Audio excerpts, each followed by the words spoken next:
بسم اللہ الرحمن الرحیم۔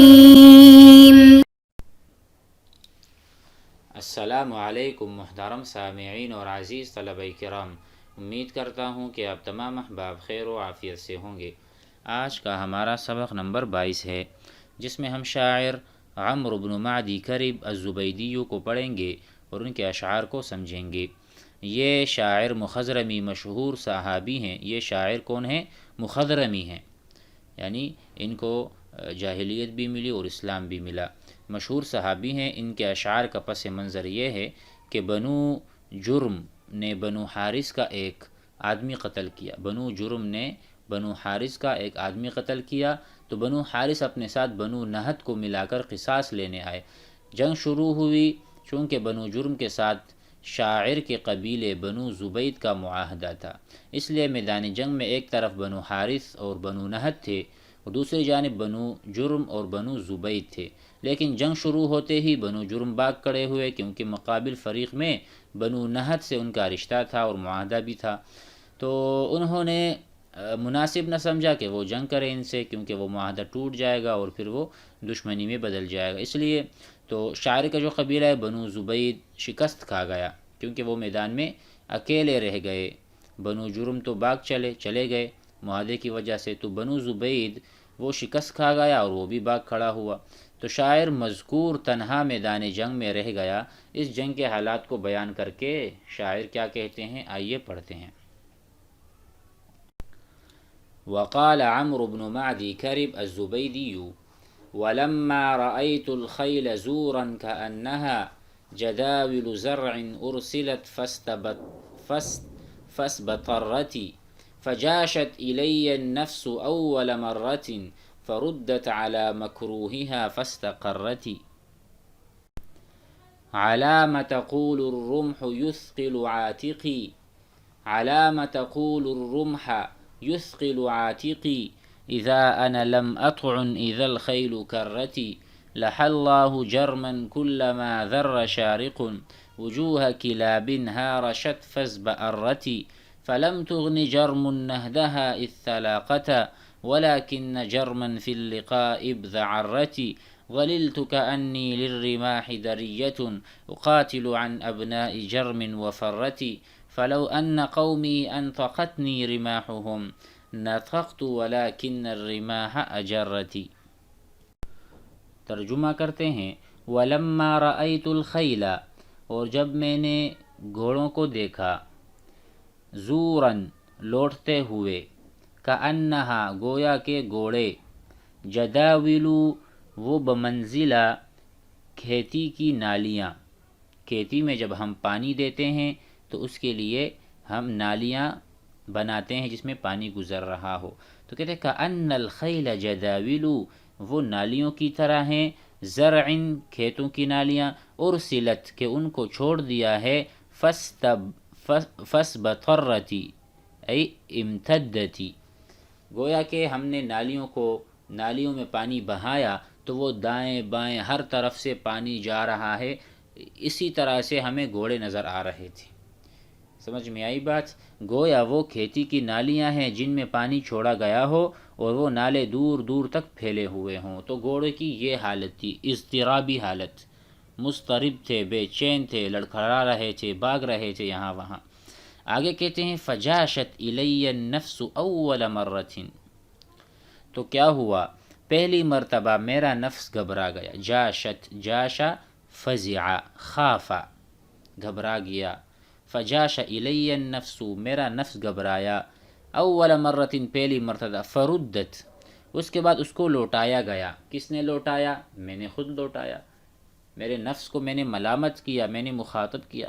فردت النفس علی مکروہہا ای علی ما لا تحب النفس، نفس لڑائی کو، موت کو پسند نہیں کرتی، لیکن یہ اس کے لیے ایک ناپسندیدہ چیز ہے مکروہ، تو میں نے اس کو لوٹایا اپنے مکروہ چیز کی طرف، فاستقرتی اس کے بعد اس نے قرار پکڑا، یہ مراد ہے۔ تو کہتے ہیں کہ ناپسندیدگی کی طرف میں نے اس کو لوٹایا، جنگ کی طرف، سو وہ جم گیا۔ عَلَى مَا تَقُولُ الرُّمْحُ يُثْقِلُ عَاتِقِي، اے نفس تجھے کیا حق ہے کہ کہے کہ نیزوں نے میرا کاندھا بھوجل کر دیا. یہ کنایہ ہے اچھے شہ سوار ہونے، یعنی علامہ علی ای شیء تقول، اے نفس تو کہتی ہے کہ رمح نے، کہ نیزوں نے میرے کندھے کو بہت بھاری کر دیا ہے. بھوجل اثقل یثقل، ثقیل کر دینا، شیء ثقیل. اثقل الرمح عاتقی، عاتقی مفعول ہے کہ بھائی رمح میں اٹھائے ہوئے دوڑ رہا ہوں، تو اے نفس کیوں ایسے طرح سستی کی باتیں کرتی ہیں، کیوں؟ اذ انا لم اطعن اذا الخیل کرتی، کہا جب کہ گھوڑوں کے حملے کے وقت میں نیزہ بازی نہ کروں. یہ کیسے ہو سکتا ہے؟ آپ کیوں کہتی ہو کہ یہ بہت بوجھ ہے؟ اذا انا لم اطعن اذا الخیل کرتی، کہا کہ نیزوں نے میرا کاندھا بوجھل کر دیا، یعنی تو اپنے آپ کو بہترین شہ سوار کیوں کہہ سکتا ہے جبکہ گھوڑوں کے حملے کے وقت میں نیزہ بازی نہ کروں. اگر میں نیزہ بازی کروں تو اے نفس تو اچھا شہ سوار ہے، تو اس لیے اپنے آپ کو جم کے رکھو اور ڈھٹ جاؤ، بھاگو نہیں. آگے کہتے ہیں لح اللہ جرمن، لہا یہاں پہ لکھا ہے اہلکا، ہلاک کر دے اللہ کس کو؟ جرم کو. کیوں؟ کلما ذر شارق، جب بھی سورج طلوع ہوتا ہے، دیکھو شمس، شارق شمس، اللہ جرم کو ہلاک کرے جب بھی سورج طلوع ہو، یعنی روزانہ اس کو ہلاکت میں ڈال دے. وجوہ کلابن، اب کیا ہے کہ بھائی کلاب، وہ ایسے حرکتوں، وہ ایسے کتوں کے چہرے ہیں. وجوہ کلابن، ان چہروں کو جو کتوں کی طرح ہیں. کلاب جمع کلب، کلب کہتے ہیں کتے کو. آگے کہتے ہیں ہارشت فزبرتی، ہارشا کا ترجمہ ہے سخت ہونے کے ہیں، یعنی ایسی وجوہ کلابن ہارشت، ایسے چہرے کتوں کے جو سخت ہو گئے ہیں. فزبرتی ای استعد للقتال، وہ کتے جس کو آپ تھوڑا سا غصہ ہو یا اس کو مارنے لگیں تو وہ آپ کو کاٹنے لگتا ہے، آپ کی طرف لپکتا ہے، آپ سے جھگڑا کرتا ہے، آپ پہ حملہ کرتا ہے. تو کہ ایسے ان کے چہرے ہیں، تو ان کو اللہ ہلاک کرے جب بھی سورج نکلے، کیونکہ وہ ایسے کتوں کے چہرے ہیں کہ وہ سخت ہو چکے ہیں، نرمی ان میں نہیں ہے. فزبرتی، اور وہ جنگ کے لیے آمادہ ہو چکے ہیں اور قتال کرنا چاہتے ہیں. فلم تغن جرم نہدها اذ تلاقتا، فلم تغن جرم نہدها اذ تلاقتا، قبیلہ بنو جرم نے اپنے رشتہ دار نہد کو فائدہ نہ بخشا، یعنی اغنا یغنی فائدہ پہنچانا. فلم تغنی فائدہ نہیں پہنچایا، جرم فاعل ہے، قبیلہ جرم. نہدہا، نہد سے مراد رشتہ دار، جو ان کے رشتہ دار ہیں، اور وہ آپ کو پتہ ہے کون تھے؟ وہ یعنی بنو نہد. جرم نے بنو نہد کو اکیلا چھوڑ دیا. فلم تغن جرم نہدہا اذ تلاقتا، جب وہاں مقابلہ زوروں پر تھا اور آپس میں دو فریق جمع ہو گئے تھے. ولیکن جرمن، لیکن جو جرم قبیلہ ہے، مگر یہ کہ بنو جرم جنگ میں متفرق ہوئے اور باغ نکلے. ولیکن جرمن فی اللقاء فی الحرب فی الملاقات اذ بعرت ای تفرق، اذ بعرت ای تفرقت، تشتتت، فرت، ولت، تو یہ سارا اس کے معنی بنیں گے.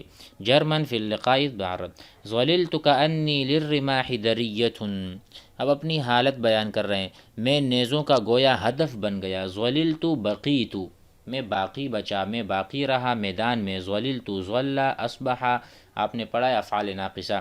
ظللت میں باقی بچا، کانی گویا کہ میں، للرماح نیزوں کے لیے، دریۃ ڈھال ہوں. ٹھیک ہے، میں ہدف بن گیا، سارے تیر میرے اوپر برس رہے ہیں.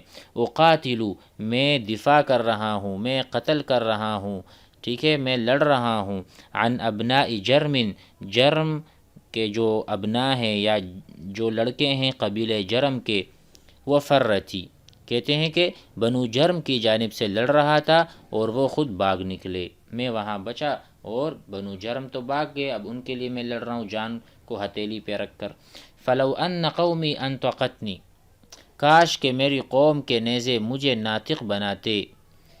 میری قوم کے جو نیزے مجھ پر برس رہے تھے اگر وہ مجھے ناطق بناتے رماحہم نطقتو تو میں بھی جواب دے دیتا، ولیکن الرماح اجرتی، اس کا مطلب ہے کاش کہ میری قوم کے نیزے مجھے ناطق بناتے تو میں بولتا، لیکن ان کے نیزوں نے میری زبان کھینچ لی، یعنی لیکن بھاگ گئے میری قوم، جب میری قوم بھاگ گئی تو اب خاموشی کے سوا چارہ نہیں، اب میں کیا کر سکتا ہوں، اب میں کیا باتیں کروں، اگر میرے ساتھ میری قوم ہوتی یدم بیدن، ٹھیک ہے، اور میرے کندھے کے ساتھ کندھا ملاتی تو اب میری جو نیزے تھے وہ بھی بول پڑتے، میں بھی بول پڑتا، میں بھی شجاعت اور بہادری کا کیا کرتا، اظہار کرتا، لیکن جب انہوں نے سستی اور اس سے کام لیا، جبن سے، بے غیرتی سے، یا سمجھ لو بزدلی سے، تو مجھ میں بھی بات کرنے کی ہمت نہ رہی۔ اجرتی اجرتنی خوفتنی فانا ایضاً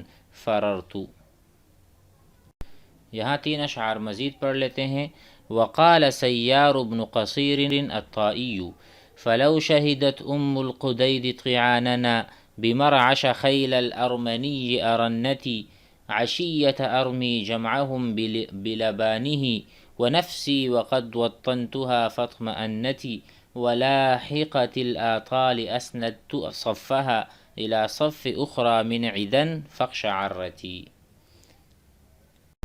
فلو شہدت القدید، یہ القدید یہ شاعر کی بیوی ہے۔ شاعر کون ہے؟ سیار بن قصیر الطائی۔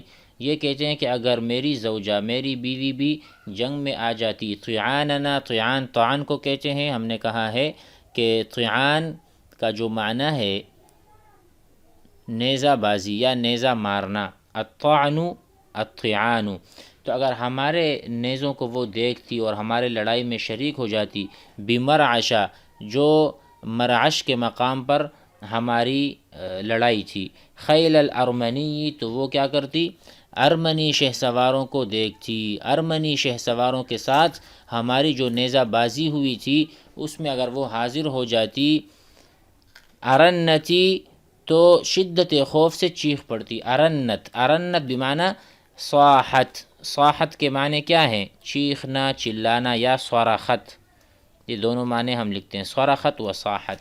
اگر القدید حاضر ہوتی اس جنگ میں تو کیا ہوتا، ہمارے نیزوں کو دیکھ کر اور ہماری حالت کو دیکھ کر مرعش کے مقام پر ارنتی صاحتی، عشیت ارمی، یہ اس شام کی بات ہے، عشیتا، عشیتا یعنی وہ عشیہ او ضحاہا، آپ نے پڑھا ہے ترجمے میں، عشیہ کے وقت، ارمی میں مار رہا تھا، جمعہم ان کے جم گھٹے کو یا ان کے جم غفیر کو، بلبانی ہی گوڑوں کو، گھوڑے کے سینوں کو، ٹھیک ہے، یہ اس شام کی بات ہے جب میں ان کی جمعیت کو گھوڑوں کے سینے اور اپنی جان سے ماز رہا تھا یا مار رہا تھا، مارتا تھا۔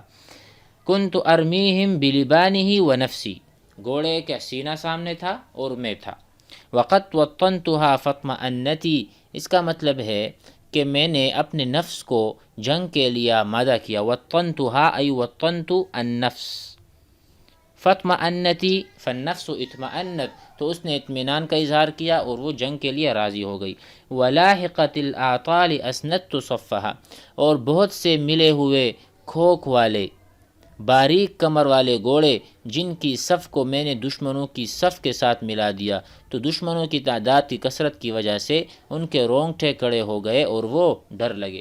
ولاحقت الآطال اسندت صفها، اور میں نے پتلی دبلی جو کمر والی ہمارے گھوڑے ہیں وہ میں نے برابر کر دیے ان کی صف کے ساتھ، گویا کہ ان کے ساتھ بالکل ہم مل گئے، ملے ہوئے کھوک والے باریک کمر کے گھوڑے جن کی صف کو میں نے دشمنوں کی صف سے ملا دیا، تو کیا ہوا، اسندت صفها ای صف الآطال، پتلی کمر والے گھوڑے جو ہیں دبلی کمر والے، الی صف اخری، دشمن کی صف سے میں نے یہ والی صف ملا دی، من عدن، دشمنوں، عدن اعادی، الاعادی عدو، دشمن کی صف سے، فاقشعرتی، تو وہ سارے ڈر گئے، ان کے بال اور رونگٹے کھڑے ہو گئے، اقشعر الجلد، خوف سے، یعنی جو انسان کا بدن ہے وہ اس پہ ایک لرزہ سا طاری ہو جاتا ہے اور اس کے بال رونگٹے کھڑے ہو جاتے ہیں، تو ایسی ان کی حالت ہوئی اور وہ بھاگ گئے۔ آج کے لیے اتنا، انشاءاللہ امید ہے اشعار سمجھ میں آ گئے ہوں گے۔ والسلام علیکم۔